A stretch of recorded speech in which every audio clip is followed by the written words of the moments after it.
Hi everyone, it's Mrs. Taranjo with the Citizenship Academy. Today we're reading another chapter from our reader. This is Chapter 4, El Castillo de San Marcos. The building on the right is a fort in St. Augustine, Florida, where the Spanish established a settlement in 1565.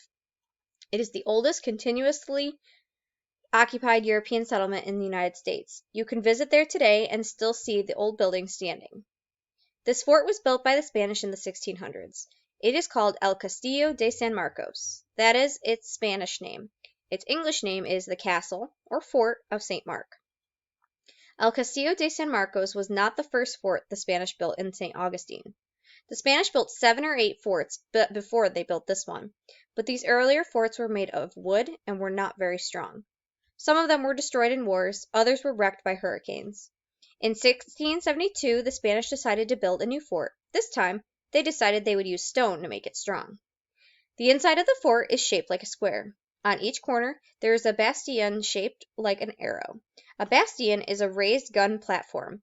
The bastions stick out from the fort. They let the Spanish fire out of the fort in just about any direction. This is what a bastion looks like from the ground.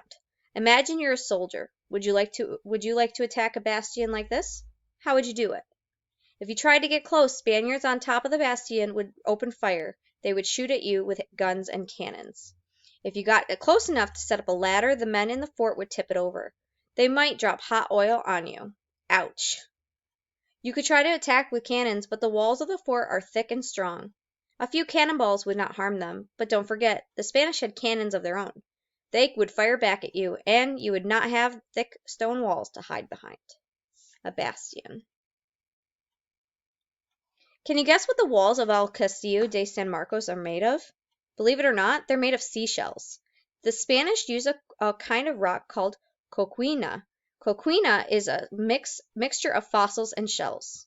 Look at the stone on the right. It is coquina. Can you see the seashells? Those shells are the remains of tiny animals that lived in the sea long ago. Long, long ago. The Spanish found coquina along the Florida seashore. They used it to build the fort. Coquina turned out to be a good stone for building forts. It is softer than other rocks. That means it does not crack or shatter when cannonballs hit it.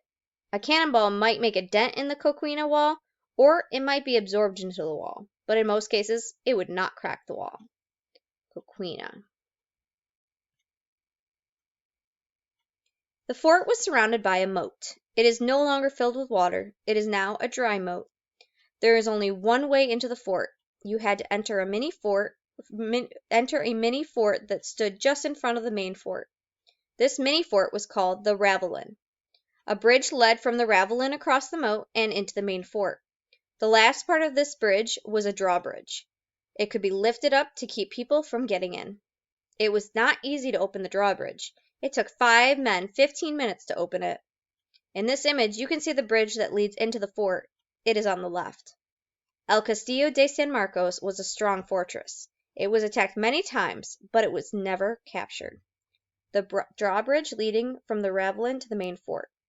So this is the main bridge, and this is the drawbridge that would take 15 minutes for them to lower. And that's it for our video for today. I will see you guys in my next video. I will see you soon. Bye.